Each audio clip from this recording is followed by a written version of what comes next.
То, что вы сказали, депутаты, которые высказали в адрес Михаила, это граничило на уровне личных оскорблений.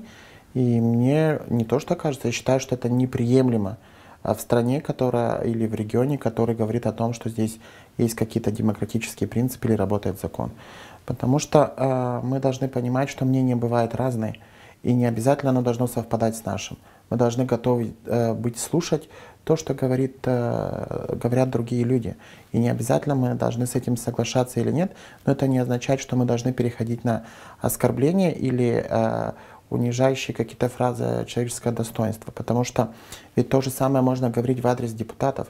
И вы со мной согласитесь, наверное, что поводов для этого они дают больше.